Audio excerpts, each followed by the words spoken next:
Glad to have Representative Martinez, Representative Munson. We've seen you guys here before. Good to have you back. Yeah, thanks for having us. All right, some intrigue at the Capitol this week. Over the past couple of weeks, we all know the saga about the tourism situation. Now, there's somebody on the set today that's heading up a commission. We'll talk about that in just a second. But the fact is, it's moving forward. The Speaker has spoken. There is the committee to investigate the tourism situation. From the Democrats, what do you think? Well, first, very grateful that House leadership is taking this seriously. I'm grateful to my colleague, Representative Martinez, who will be leading the effort on that committee. I myself have served on another investigative committee when the State Department of Health was under some fire. And so I know it takes a lot of work, a lot of dedication. And my hope is that at the end of this investigative committee, after all the meetings, that there will be some solutions that the legislature can work on.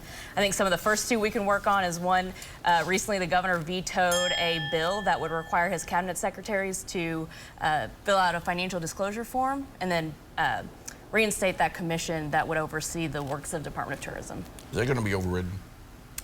I don't know. That's a good question for my friend. We sure hope so, but we'll see what happens the next couple Maybe we'll weeks. ask that question. It's going to be overridden. Now, you can answer that in this. You're going to be the chair of this committee. There's nobody disagrees this deserves to be looked into. Your thoughts?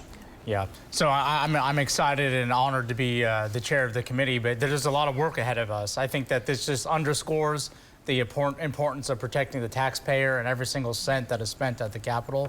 Our job as appropriators is to make sure that the dollars that hardworking Oklahomans send to their government is working efficiently and as smart as possible. So there is work to begin. We started yesterday. We had an organizational meeting. We issued our first subpoenas. So questions will be answered, and we will get to the bottom of it and figure out how we make sure this never happens again. Okay, there's another controversy out there that doesn't seem to rise to the level of this particular committee, but it has to do with a relief program that was meant to send money to poor families at the start of the pandemic.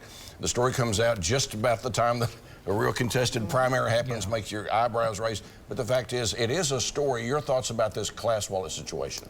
Yeah, so it's a conversation that we have to have, and some questions need to be answered there as well. I think that it is our duty to look into that and make sure that the proper safeguards are in place. I do think that there is a little bit of a difference. These are not dollars that the state legislature would have ever appropriated. These were federal dollars.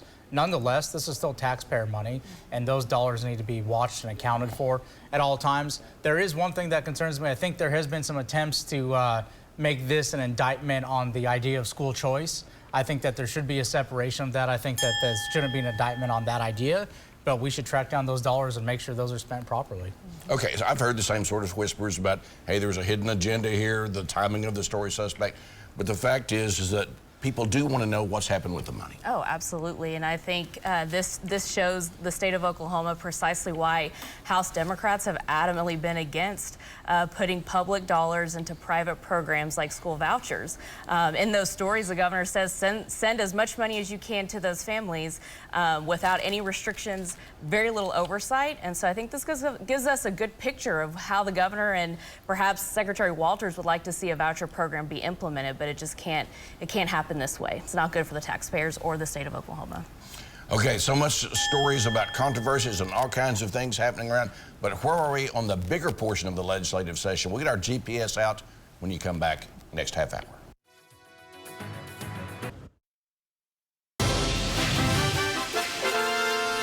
Welcome back. Happy Mother's Day, down there, Mom. Love you. Have a great day. All right, Representative Martinez, there's been a whole lot of discussion about the controversial stuff, right? But the meat and potatoes, the lunch pail issues, are they getting taken care of? And are we getting close to being done? Yeah, absolutely. So looking at the calendar this morning on my way in here, it's pretty clear that we're getting very close to the last Friday in May.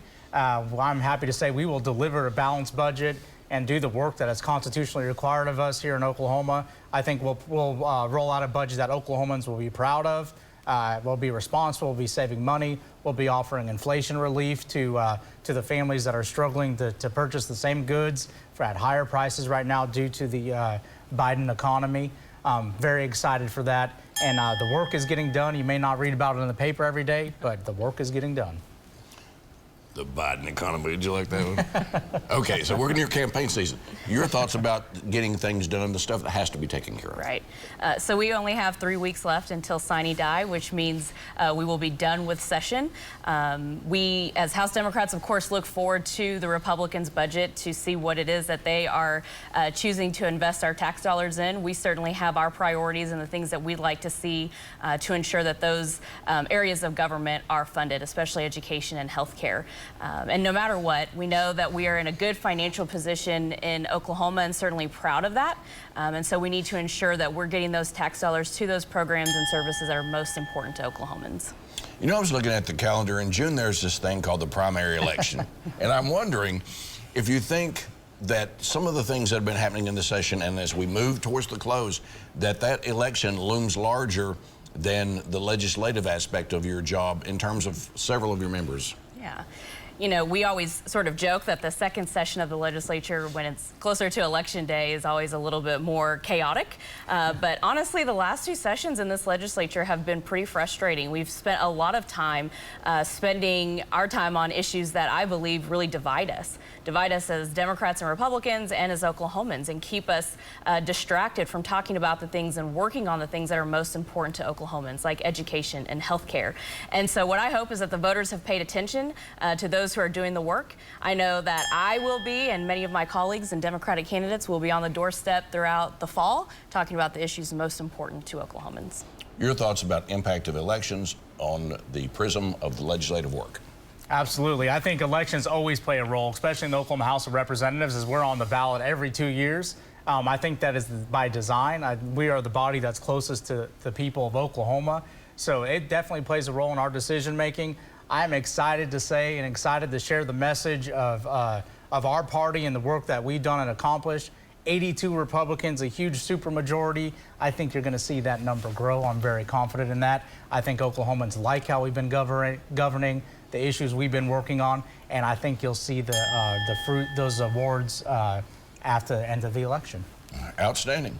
Okay, thanks to both of you for being in here today. Yeah. It's my daughter Liberty's first Mother's Day. Happy Mother's Day, Liberty. And to her mom, Candace, love you. Yeah. Happy Mother's Day. Happy Mother's Day. See this again at news9.com/yourvotecounts and follow me on Twitter @MitchellTalks.